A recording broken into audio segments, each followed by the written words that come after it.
ആഘോഷങ്ങളെ വരവേൽക്കാൻ നാടും നഗരവും ഉണർന്നു.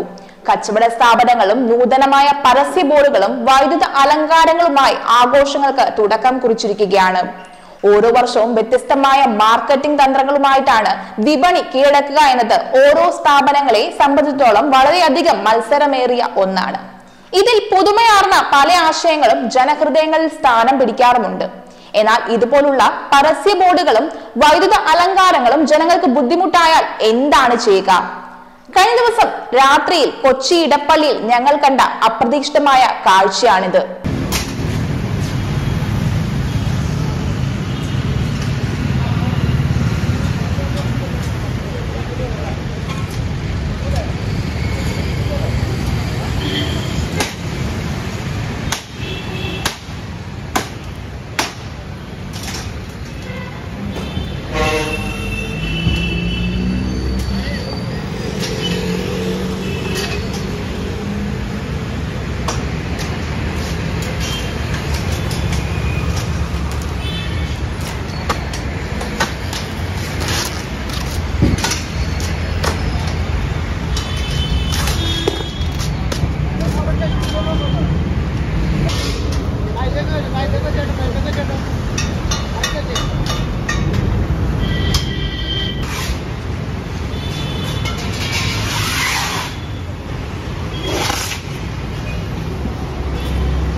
ഹൈക്കോടതി വിധിയെ പോലും കാട്ടിൽ പറത്തിക്കൊണ്ട് ഹൈവേ വശങ്ങളിലെ നടപ്പാതയിൽ അനധികൃതമായി കെട്ടിപ്പൊക്കിയ ഫ്ലക്സ് ബോർഡുകളും വൈദ്യുത അലങ്കാരങ്ങളും ദേശീയപാത അതോറിറ്റിയും കളമശ്ശേരി നഗരസഭ അധികൃതരും ചേർന്ന് നീക്കം ചെയ്യുന്നു. തണൽ മരങ്ങൾ നശിപ്പിച്ചും നടപ്പാതകളിൽ കാൽനടയാത്രികർക്ക് ബുദ്ധിമുട്ടുണ്ടാക്കിയും അനധികൃതമായി സ്ഥാപിച്ചിരുന്ന പരസ്യ ബോർഡുകളെല്ലാം തന്നെ അങ്ങനെ നീക്കം ചെയ്തിരിക്കുകയാണ്. ഇത് വാർത്തയാക്കാൻ എന്താണ് ഇത്ര കാര്യം എന്നാകും ഇപ്പോൾ നിങ്ങൾ ആലോചിച്ചിട്ടുണ്ടാകുക. പറയാനുള്ളത് മറ്റൊന്നാണ്. ബോർഡുകൾ സ്ഥാപിച്ചത് നീക്കം ചെയ്തത് കളമശ്ശേരി നഗരസഭ അധികൃതരുടെ മിടുക്ക് തന്നെയാണ്.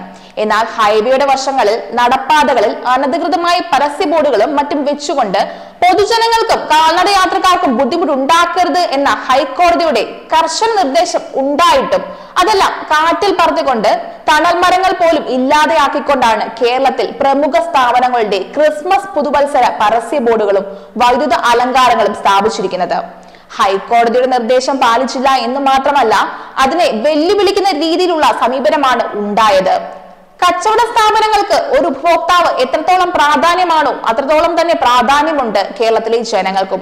എന്തു തന്നെയായാലും അനധികൃതമായി സ്ഥാപിച്ച ഇതുപോലുള്ള പരസ്യ ബോർഡുകളും വൈദ്യുത അലങ്കാരങ്ങളും ജനങ്ങൾക്ക് ബുദ്ധിമുട്ടുണ്ടാക്കുന്നതിന് മുമ്പ് തന്നെ കൃത്യമായ ഇടപെടലോടെ നീക്കം ചെയ്യാൻ പ്രവർത്തിച്ച ദേശീയപാത അതോറിറ്റിയോടും കളമശ്ശേരി നഗരസഭ അധികൃതരോടും പറയാനുള്ളത് ഒന്നു മാത്രം: നീക്കം ചെയ്യൽ മാത്രമല്ല, ശക്തമായ നടപടിയും സ്വീകരിക്കാനുള്ള ആർജവം നിങ്ങൾക്ക് വീണ്ടും ഉണ്ടാവട്ടെ.